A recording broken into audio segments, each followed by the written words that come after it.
बिस्मिल्लाहिर्रहमानिर्रहीम। स्टूडेंट्स, मैं उम्मीद करता हूँ आप खैरियत से होंगे। आज हम अपनी क्लास 10th की केमिस्ट्री सीरीज़ के चैप्टर 11 ऑर्गेनिक केमिस्ट्री का लेक्चर नंबर 8 डिस्कस करने जा रहे हैं।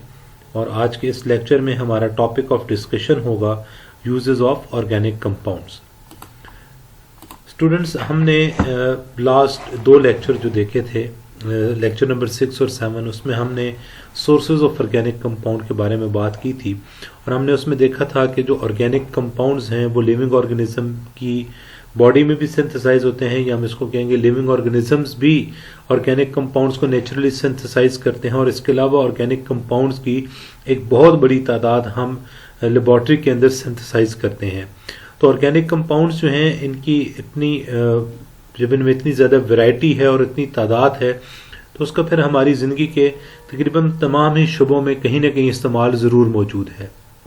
हमारे एक टीचर होते थे, वो कहा करते थे कि अगर आपने एक लोटा भी बनाना है तो आपको केमिस्ट की ज़रूरत हो। अब हम अपने इस टॉपिक में आगे डिस्कस करेंगे कि यूजेस ऑफ ऑर्गेनिक कंपाउंड्स कौन कौन किन किन जगहों पे हम ऑर्गेनिक कंपाउंड्स को यूज़ करते हैं। तो सबसे पहले है यूजेस एज फूड।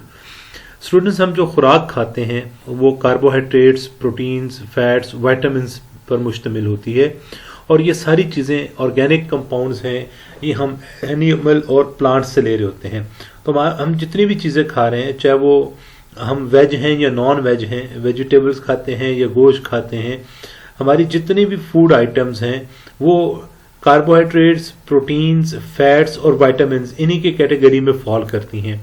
और वो तमाम चीज़ें जो हम अपने खाने में इस्तेमाल करते हैं वो किसी एनिमल से ली जाएंगी या किसी प्लांट से ली जाएंगी। तो जब एनिमल और प्लांट से ली जा रही हैं तो वो सारे के सारे कंपाउंड्स के हैं ऑर्गेनिक कंपाउंड या ऑर्गेनिक स्टफ है। नंबर 2 पे है यूजेस एज क्लॉथिंग। स्टूडेंट्स, हम लोग दो तरह का कपड़ा इस्तेमाल करते हैं, एक है सिंथेटिक फाइबर और एक है नेचुरल फाइबर। पहले हम नेचुरल फाइबर देखते हैं। जो कुदरती तौर पे ना हमारे पास कपड़ा जो है वो 3 तरह का है। एक कॉटन है जो हमारे पास कपास होती है उससे बनाई जाती है। एक हमारे पास सिल्क है जो सिल्क वॉर्म बनाता है। और तीसरे जो कपड़ा है वो वूल है, जो हम भेड़ों के जो बाल होते हैं उनसे जो वूल है वो बनाते हैं और उससे फिर हम अपने कपड़े बनाते हैं। तो अब अगर हम कॉटन की बात करें तो वो प्लांट से मिल रही है, सिल्क की बात करें तो वो सिल्क वॉर्म से मिल रही है, वूल की बात करें तो वो हमें शीप से मिल रहा है। ठीक है, तो अब ये तीनों क्या हैं, लिविंग ऑर्गेनिजम्स हैं। तो ऑर्गेनिक तो इनसे जो प्रोडक्ट बन रहा है वो इनके प्रोटीन्स हैं एक्चुअल में। तो आपके पास क्या है, इनके ऑर्गेनिक लिविंग ऑर्गेनिजम्स हमें मिल रहा है, तो ये ऑर्गेनिक कंपाउंड्स हैं नेचर में। और हम जो सिंथेटिक फाइबर बनाते हैं जिसमें नायलॉन है, डार्कॉन्स है, ये सारे के सारे ऑर्गेनिक कंपाउंड से ही डिराइव किए जाते हैं। तो जितने भी तरह का कपड़ा है, चाहे वो नेचुरल फाइबर है या सिंथेटिक फाइबर है, ये सारा का सारा ऑर्गेनिक कंपाउंड्स पर मुश्तमिल होता है। यूजेस एज हाउसेज, ये यूजेस इन हाउसेज।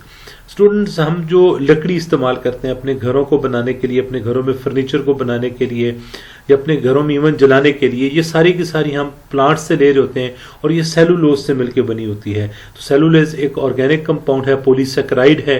तो इसलिए हमारा जो फर्नीचर है, जो हमारे घर में रोज़मर्रा के इस्तेमाल के लकड़ी के जो फर्नीचर हैं या घरों के अंदर जो इंफ्रास्ट्रक्चर डेवलप करते हुए जो लकड़ी इस्तेमाल होती है, तो ये सब ऑर्गेनिक कंपाउंड्स हैं। नेक्स्ट हमारे पास है यूज इज एज फ्यूल। देखिए स्टूडेंट्स, हम अपनी ज़रूरियात को पूरा करने के लिए जो फ्यूल्स यूज़ करते हैं वो या तो कोल है या पेट्रोलियम है या नेचुरल गैस है। और हमने ये देखा है कि ये तीनों जो कोल है, पेट्रोलियम है और नेचुरल गैस है, ये ऑर्गेनिक कंपाउंड्स से मिलकर बने हैं। ये मिक्सचर ऑफ ऑर्गेनिक कंपाउंड्स है, तो इनको हम फॉसिल फ्यूल कहते हैं और ये सारे ऑर्गेनिक कंपाउंड्स पर मुश्तमिल होते हैं। इसके अलावा ये यूजेस एज मेडिसिन।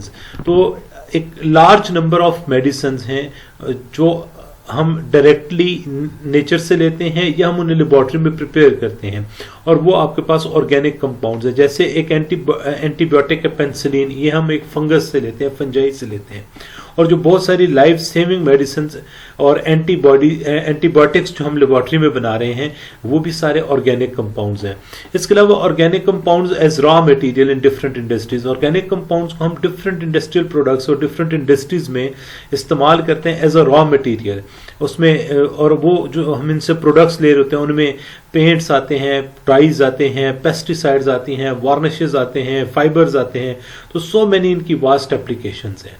अब पेपर के पॉइंट ऑफ व्यू से ये टॉपिक क्यों इंपॉर्टेंट है, तो इस चैप्टर से एक सवाल आपसे इन 6 जो पॉइंट्स हमने डिस्कस किए हैं इनमें से पूछ सकता है कि organic compound are used as food, explain. या आपसे कहता है how organic compounds are used as food या फ्यूल या मेडिसिन, तो फिर आप इसको इस तरह एक्सप्लेन करेंगे। और ये आपके पास क्वेश्चन यूं भी आ सकता है, write down any 4 uses of या any 5 uses of organic compound in different fields of life या इन डिफरेंट वे, या write down any 5 uses of organic compounds to society.